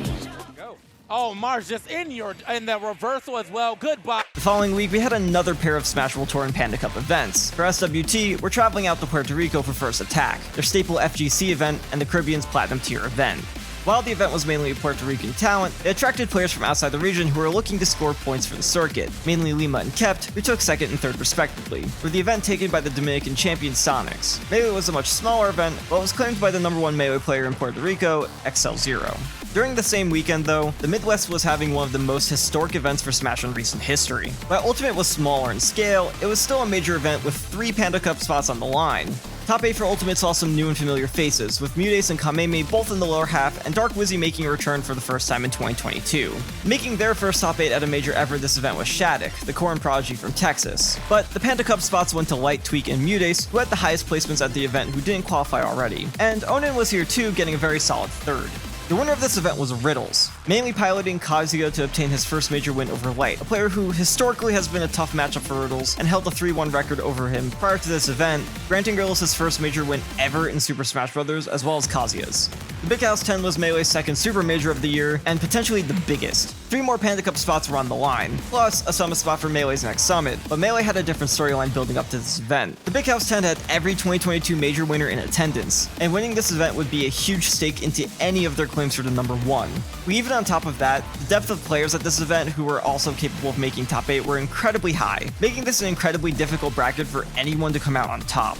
We saw players who made top 8 at these majors before fail to make top 32, and even Leffen, who already had a singular major win this year, didn't reach top 16. The lower half of the top 8 was filled with players who weren't strangers to being here before, with Fiction, Jmook, Hungrybox, and Sunsei all having excellent events. In 4th was Zane, who at this point was supposed to be at the head of the leaderboard. He defeated players such as Jmook, Sunsei, Kodorin, and Moki, but ultimately lost to Mango and winners before top 8, and Cody to eliminate him at 4th. After defeating Zane and gathering his wins over Hungrybox, Jmook, and SFAT, Cody would have his run end at 3rd, getting double eliminated by Mango. Even with Mango's strong wins over his fellow major winners, he ultimately got 2nd, getting double eliminated by 1st. So, you probably noticed by now that I mentioned every player who's won majors this year, which means that instead of a clear number 1 coming out of this event, another player throws a wrench into the timeline. And man, did they do it the most historic way possible. Unambiguously, an open up! Oh! Mango's breaking it! No, He's up! off a parry. This is it! No. Look at it! Look at it! The down smash! It's No! over! He did the eye with It's the tail! over! Amsa did it! Amsa did it! The first time in history Amsa wins a Super Major, the hardest tournament we've ever seen in 22 years! The winner of the Super Major of the Big House 10 was none other than Amsa. Amsa not only got his first major win, but his first super major win, taking down Hungrybox, Sunsei, and double eliminating Mango. And obviously, this was Yoshi's first major win ever, making Yoshi the 10th character in Melee to win a major both in general and solo main. Amsa also becomes the 2nd Japanese player ever to win a Melee major, right behind Captain Jack, giving Japan its first Melee major win in 18 years. The following week, we had another slew of events. First was DreamHack Rotterdam, a gold tier stop of the World Tour. Melee was won by Leffen, who continues to be the best player in Europe. It wasn't an easy victory though, as he was brought to Game 5 multiple times, was even sent to losers by Triff before Grand Finals. The winner of Ultimate was a traveling invader, Larry Lur, who came to the event with other Glitch Gaming sponsored players such as Tilde and Tarek. He took the event over Netherlands Super Semi, once again pushing the Falco agenda. Also this weekend was a crazy Super Major in Japan and Kansai's Platinum event, Maisuma Top 10. Outside of the typical crazy Japanese results, and Yara having an amazing run getting 4th, I'd like to point out the top 3. First for Akala, second for Mia, and third for Yoshidora. These 3 for a while were also the top 3 players on Smashmade, and with 2 still not been to North America yet. These 3 could potentially be top 3 in Japan, but Maisuma was missing some players that were at a completely different invitational in France to make that argument valid. The Odyssey was one of the best produced events I've ever seen for Smash Brothers. It was a French invitational done by Reversal, and it featured some of EU's and France's best, plus invites for players from the US and Japan. We saw an incredible international event for Pasariman, taking 4th, beating Bloom, Ken, and Siski. Taking the whole invitational though was T, who took an odd loss in groups to Orion and was sent to losers by Cosmos Korn in the main bracket. Afterwards, he only dropped 1 game in losers, defeating Gact, Pasariman, Mutes, and 6-0ing Cosmos in grand finals. No way, yeah, and that's gonna be it, baby. Survival for Pac-Man and a victory for T. Does it in 6-0 fashion, and he is your late Odyssey champion. The next week in October featured one of the most elite invitationals in all of Smash for Melee and Ultimate. But before that, let's cover Mexico's last Smash World Tour event that happened the same weekend. Viva La Smash was a gold tier event in Mexico City, and the Melee event was sniped none other by the Smash legend himself, Mewtwo King. He was kind of the Melee version of Kep trying to get into the Smash World Tour through smaller events. Ultimate was taken by Alandis, a strong Snake player in Mexico who has already showcased his talents by beating Meister and Gluto earlier this year. Here, he takes it relatively cleanly, with only Javi and MK Big Boss giving him any trouble, but Alandis doesn't drop a set to claim victory. Okay, time for the big one. Famous streamer Ludwig held a Smash Invitational towards the end of October for Melee and Ultimate. It featured some of the best players in the world for both games, and also featured a last chance qualifier event the day before the Invitational, allowing 8 other players to qualify into the event and a total of 32 per game. In Melee, this was another event for one of the major winners to try and pull far ahead from the others as a #1 player. A lot happened at this event, and 5 out of the 6 major winners made it to top 8. They were also joined by Jmook and Wizrobe, who both took solid 5th placings, and another impressive run from Ice Climber player Slug, who took wins over Jmook, Mango, Aklo, and Joshman for 4th. Mango and Opsa ended their runs at 7th, and the top 3 were Leffen, Hungrybox, and Zane. An infamous moment in the stream was Leffen complaining about Jigglypuff after losing to HBox for 3rd. Can we please fix the rules? I roll Hungrybox. What's Juan doing? And I think that should be... Oh, he's listening to the stream. I think that personally... And the player who took the whole event without dropping a set was Zane, practically solidifying himself as #1 Melee player for the year. Ultimate was where MKLeo finally returned to top form, and had an immaculate run taking the event, only dropping 1 singular game. He and Akla finally met in bracket, and Akla got demolished. Twice. The player who actually took the game was Kurama, who had his best event to date here. He qualified through the last chance qualifier, then defeated T, Zachary, and Glutini in Swiss pools to make the final bracket. During the final run, he defeated Spargo, Salt1, and Shuton, but ultimately fell to MKLeo and Akla. Akla also had a strong event despite getting double eliminated by MKLeo, taking 2nd with wins over Spargo, Onin, Light, and Riddles in the final bracket, plus more during pools. The other player to talk about was Ultimate's Ice Climber star player Big D. He also qualified during the LCQ and beat Light, Literals, Jackal, and Tweak, but got blocked by Shuton and hit a hard counter in Onin, failing to make top 8. Thank you, Ludwig, for hosting an incredible event, even if it costed you more than you wanted. For getting it done against all odds, and he only lost over $100,000. How does... What the fuck? October ends with one last super major. This time, let's make moves Miami and, well, Miami. It's mainly an NA-filled major, with only one out-of-continent talent being Akala, all fighting for points due to it being a gold tier, plus 1 Panda Cup spot. During bracket, we had some large upsets, with Chunky Kong, an infamous Donkey Kong player from the Wi-Fi era, eliminating Moist Duo, Salt1, and Aaron. Mute sent Akala to losers before top 8. If I had a nickel for every time Mute sends the first seed to losers before top 8 in 2022, I would have 2 nickels. It's not a lot, but it's weird that it's happened twice. In top 8, Akala would tear through losers beating Tweak, getting revenge against Zamba after losing to him a week ago at Ludwig's, and defeating Riddles, and getting the run back versus Mutes, bringing him to Grands against his US counterpart Onin. Onin got destroyed, and now has found a demon with Akala, who he is now 0-3 against, and hasn't even been able to take a game from. Akala would go on to qualify at the Panda Cup as Japan's sole rep. No way that kills. Okay, yeah, he's still alive, and Arsene's in play. Oh, no, he's gonna leave though, and that's gonna be it, man. Akola such a dominant performance that the man just left. He was like, I got to go. Akola going to be our Let's Make Moves Miami champion, though.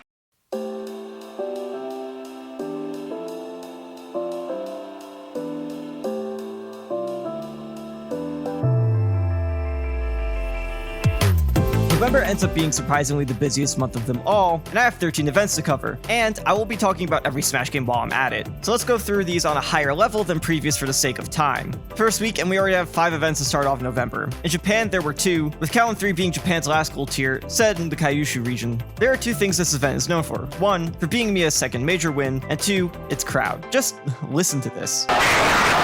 The other event in Japan was Battle Gateway 37, the last Smash World Tour Melee event in Japan, and a Platinum one at that. It was once again won by Ingen, who ended up gaining a slot for the Smash World Tour due to his 2 Japanese circuit tournament victories. But the biggest Melee event this weekend was Summit 14. All the major winners were present, and Mango ended up taking it, putting him now second in major wins, and giving him an extra wins over Cody, Amsa, and HBox. In the Caribbean, we had another gold tier event for Ultimate, this time in the Dominican Republic with Blink Respawn. Sonics defends his home country, and takes home the gold over the US and Puerto Rican players who came to snipe the event. And lastly was a P+ Super Major, Blacklisted 7. Going to slow down for a second, as this was the last major for P+ in 2022. Going into this, there was a big race between 2 players for the number 1. Tech Boy, the Ice Climbers extraordinaire, and the Doctor, the Mario main. But they still had to go through other top 10 talents such as DVD, Stango, Malachi, and Kais to take this event. During top 32, both the Doctor and Tech Boy fell into losers before top 8, with the Doctor losing to Malachi and Tech Boy being brought down by Envy, with both also going to Game 5. That being said, both were able to make top 8 successfully, with Tech Boy defeating Kirby Mean Corey and the Doctor getting revenge against Meta Knight duelist Sitmaster, who defeated him earlier in the year at an event called Exodus.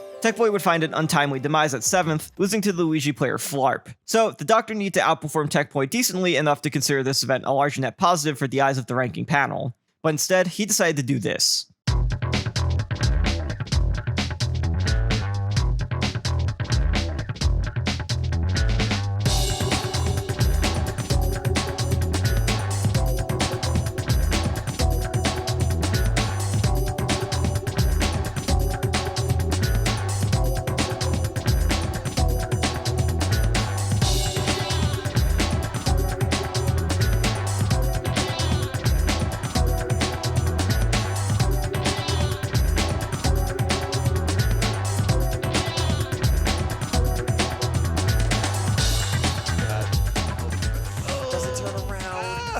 Upset by that, even he's shaking his head. Oh no. Yeah, this is pretty dire right now. There's That's the forward air. That's going to be the very tournament pretty, 6-0.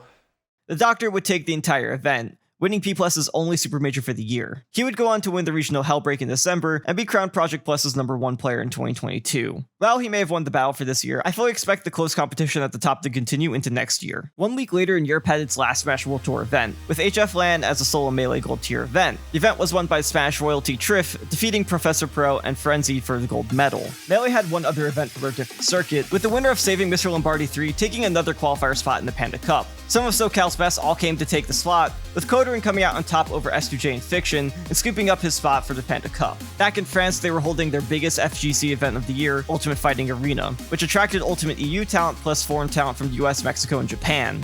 Though, at this point, T has competed more in France than Japan than the past 4 months, so for this event we could just consider him French. T defends the home turf for his fellow Frenchman, taking first, and a notable run from fellow Japanese player Hikaru taking the bronze with wins over Gluto and Bloom. Lastly, this weekend was Washington's 7th iteration of Port Priority, the last Ultimate event for the Panda Cup, with the top performer getting the final slot, and a gold tier event for the Smash World Tour. A few Japanese talent were flown to this mainly NA-centric event, but none of them claimed the spot. Sitting in winner's grants was Kurama, who showed his run at Ludwig's was no fluke, and he was a top player here to stay. The player who met him in losers was Tweak, who actually lost in top 32 winners against an up-and-comer snake from Colorado, Kronos. Tweak would then go on an insane 11-set losers run to take the whole event, and its first major in over a year, getting the run back against Kronos in another close set, and beating Justice, Anathema, Ken, Shuton, and double eliminating Kurama in grand finals. Kurama will not get his first major win just yet, but he does take the Panda Cup spot due to Tweak already be qualifying back at the Big House.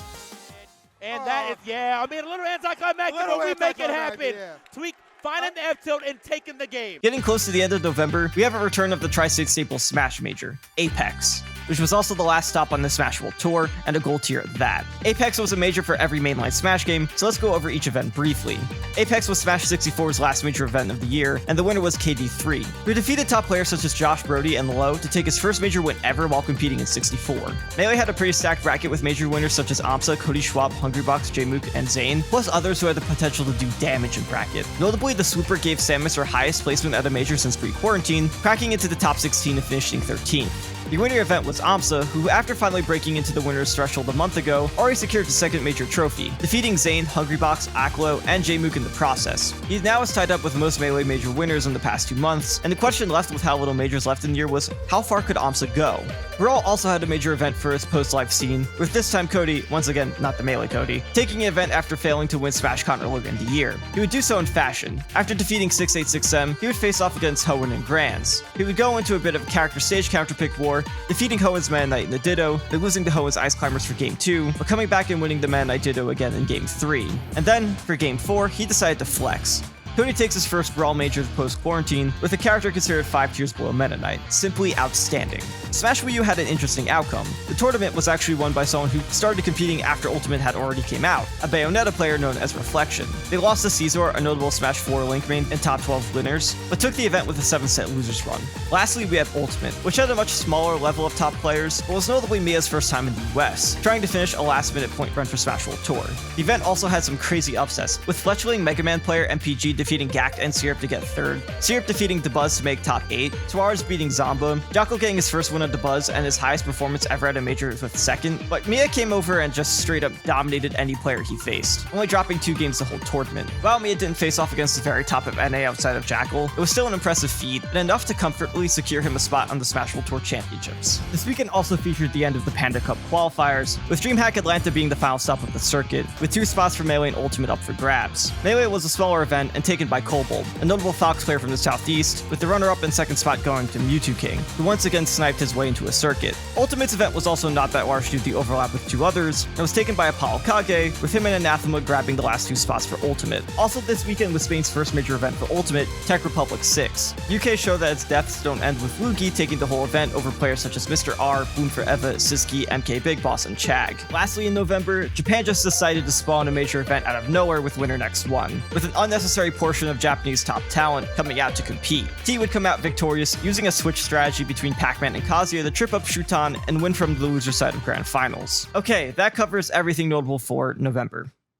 Well, except for the unfortunate news I've alluded to a few times already. On November 29th, VG Bootcamp, the runners of the Smash World Tour, made an announcement that the Championships 2023 circuit and 2 of the 2023 majors they were planning on hosting were canceled effective immediately. There are a ton of videos talking about the nitty-gritty, so I'll keep it at a high level, as many others covered this way better than I could. On Thanksgiving, the Smash World Tour team received an email from Nintendo, which, long story short, told them they were not going to give the SWT licensing for 2023, and that they cannot operate without a license. They currently do not have one for 2022, and interpreted this as a threat for a potential cease and desist for the championship event. So even though it was 3 weeks out, the team canceled it in fear of a cease and desist. In their statement were allegations for actions by Panda CEO Alan, having a hand in dissuading events to be part of the Smash World Tour, saying they would no longer exist next year, as well as other actions. Once again, I'm not going to dig into the weeds of this as there's already a lot of info out there, but the outcome was unfortunate. The Smash World Tour is effectively canceled. Panda was practically shut down after the actions of its CEO, with the Panda Cup finale on hold indefinitely, if not at this point already canceled, and competitive Smash and Nintendo's relationship now being on an all-time low, with the community not really looking to rebuild it after seeing the bridge burn one too many times. Honestly,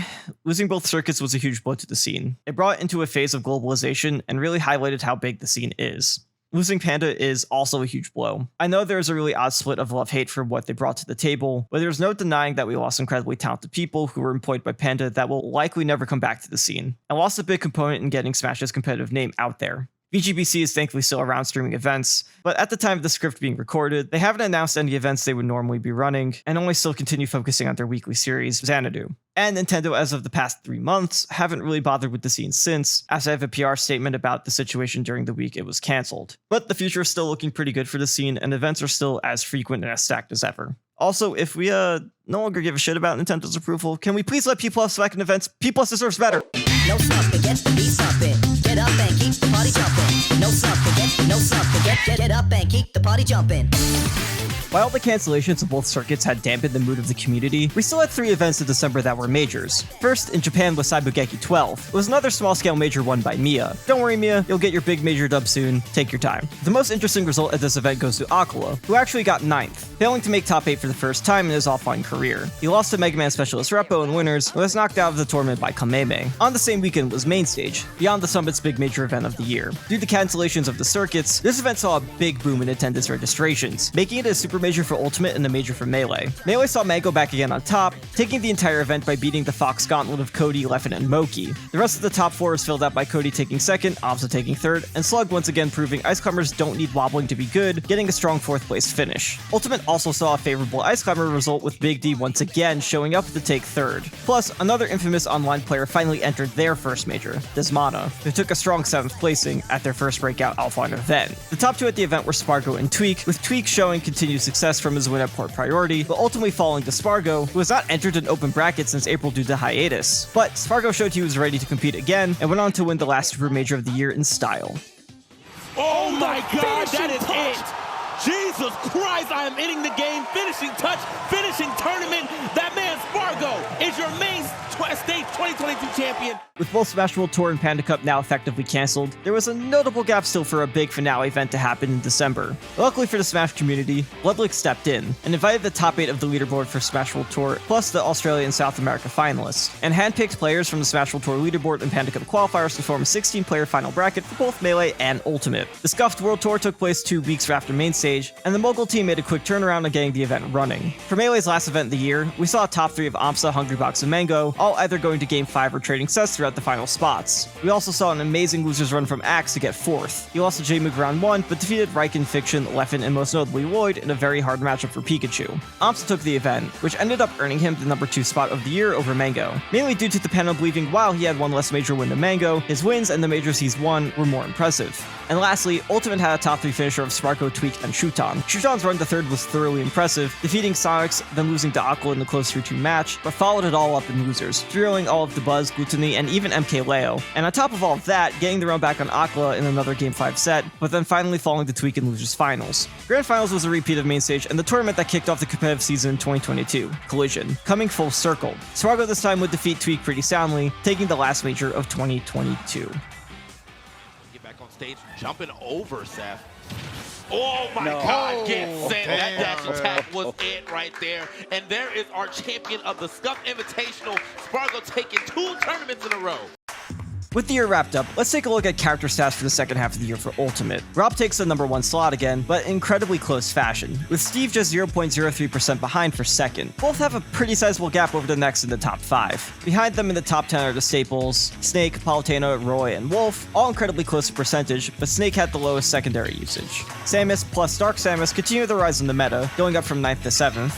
And Aegis and Kazuya round out the top 10, with Fighter Pass 2 now having its strongest season yet as a group, well, except one character. Sora was the only Fighter Pass 2 character to not make over 1%, and sits all the way down at 48th. But the rest of the 599 crew make up the top 15, with Sephiroth and Min Min inching closer to also being in the top 10. Kazuya makes the top 10 for the first time ever, and also Ice Climbers make it over 1% for the first time ever for offline events. We also see the return of Bayonetta and Hero, both making it over 1% again, with Hero not doing so since fall 2019. The character who had the highest change of percentage in the later half of the year was Steve, being the only character to change over 1%. Steve had an incredibly high rise in meta relevance, with multiple top 100 player reps, as well as strong players across the entire globe consistently bringing in results. While it was just barely not enough to topple Rob for the number 1 rank, I wouldn't be shocked if Steve took that spot soon. Hero makes the greatest change in rank, going up 24 spots in the second half, with first-class pilots such as Akaki Kusu and the Itono, and multiple co-pilots paving the character back into today's meta. Other characters who had overall positive increases this season were Sephiroth, Ice Climbers, and Bayonetta, each reaching new heights in their offline careers. Now, the biggest percentage drop-off surprisingly went to Sonic. Sonic was still able to hold a top 20 spot in this half, but fell out of the top 10 which he held in the first. Which is interesting as it seems players' perception of Sonic is that he is a top 5 character in the game, according to the new official tier list. Sonic surprisingly doesn't have that representation though across the board. The character who fell the hardest in rank was Wii Fit Trainer, falling 19 spots. There are also a decent amount of other characters who just fell off in both categories this season, with Chrom, Marth, Lucina, Ryu, and Sheik all being in the top 10 characters to fall off in both rank and percentage. When we break down the results into just majors and regionals, we see that majors showcase exactly what we expect. Steve and Rob tie for first in representation of results, and the full top 10 is there except for Kazuya, who's replaced by Diddy Kong for 10th. There are a total of 16 characters who won a major in this time frame, with Bayonetta, Falco, Kazuya, Luigi, Mr. Game & Watch, and Aegis winning their first major events ever. The regional results, though, are fascinating. The character on top is actually Snake, who was only 6th for majors, followed by Roy as the runner-up. Then Rob and Steve take the 3rd and 4th slots respectively. Notably, Pyra and Kazuya are absent in the top 10, with Mario and Pokemon Trainer, 2 characters sitting in the overall top 15, taking up those last 2 slots. And even crazier, 50 different characters took first at a regional event. 50! That's 60% of the roster capable of winning a non-local event. Genuinely insane. Now, when we zoom out and look at the full picture of all results post-final patch, Rob still stands as a relatively uncontested number 1, with Palutena actually standing on the 2nd place pedestal. Steve just sneaks by Snake to make top 5, and there's a clear division of the top 6 most represented characters in Ultimate, and the ones below. 44 characters make up more than 1% of results, showcasing while the top is clearly defined, results are still incredibly diverse. Now for Melee, we're just going to go over the full year of 2022. As Melee has less event volume and just overall less characters, there wasn't really a reason to split in half like Ultimate. Another thing is Melee does not have any tournament tiering systems like Ultimate, so outside of Wikipedia dictating majors and super majors, I was kind of on my own to figuring out regionals. So for regionals, I mainly utilized events in the US that were around 50 plus entrants, and international events that had either 32 plus entrants or were gold or platinum stops on the Smash World Tour. And obviously on top of that, I look at the players who were there and the relevancy of who was there, such as are there top 100 players that were ranked there, and so on and so forth. No locals were utilized either. Differentiating between the B and C tier for data came down to talent pool and entrant count, so take these with a little more grain of salt as there was no specific methodology. 13 characters were able to pass the 1% threshold, making half the roster at least showcase notable results, though a harsh drop-off occurs after 13. Fox's number 1 shouldn't come to a surprise to anyone, but almost doubling Falco is definitely a feat on its own. The rest of the list kind of groups itself. 2 to 4 are Falco, Sheik, and Marth, who are the only double-digit percentage holders and relatively close in grouping. Next is Falcon, Peach, and Puff, who all had over 100 tallied results for combined majors and regionals. Ice Climber sit as a gatekeeper in between the grouping above and below, still establishing the top 8 characters of Melee that you're usually agreed upon. Afterwards, you had mid-tier such as Luigi, Pikachu, Samus, Yoshi, and Doc, all in the 1 to 2% range except Luigi, who surprisingly had much higher presence than expected compared to his counterparts. There are 4 characters I couldn't find any concrete results on, and keep in mind there's a good chance I may have missed regional events that they may have been utilized. But that being said, Bowser, Mewtwo, Roy, and Zelda all sit at 0 for the year. When we break down the results by splitting regionals and majors, we get a better understanding of Melee's competitive meta. Majors are much harsher of a competitive environment and have tons of strong talent come out, with most players playing top or high tiers, as lower tier characters just aren't that viable. Major results depict this the best, as now 10 characters show 0 results for the time period for any major event. Luigi doesn't show up in top 10 either, as Pikachu takes the 9th slot and Yoshi takes the 10th. Also, only 5 characters have won majors in this time, but obviously this comes down to players more than the characters. Melee's regionals are a bit different. Pikachu and Yoshi aren't in the top 10 anymore, and are actually replaced by Luigi and Samus. Luigi actually has over 2% of regional results, and comes close to even beating out Ice Climbers. While only 5 characters have won majors, a whopping 13 characters have won regionals, with everyone who has over 1% taking an event except Dr. Mario. Instead, we actually see regional wins from Young Link, with both taken by Chilean player Rocket. Still, half the cast have won regionals, which shows that the mid-tiers still can potentially compete. With 2023 showcasing some renaissance of mid-tiers such as Donkey Kong and Link starting to showcase results, we might actually see even more interesting results next year for Melee's meta. 2022 was a rollercoaster of emotional highs and lows, some of the greatest Smash to be played across the board. Each ongoing competitive scene has shown that the number 1 spot is incredibly contentious, and many players have what it takes to be at the top. Even as we glimpse into 2023, we already see crazy developments with J-Mook winning his first major, and Solo Sheik winning its first super major ever in Melee, Ultimate already having 4 super majors in the first 2 months of the year with varied winners across the board, and Rangunchu taking the first big P+ event of the year. Smash is still growing, still evolving, and will continue to be here. The scene will find its path with its amazing community members, fantastic storylines, and pure passion pathfinding the way. Recently, the best time to get into competitive Smash was 2021 when quarantine ended. The second best time though? It's right now. Thanks for watching.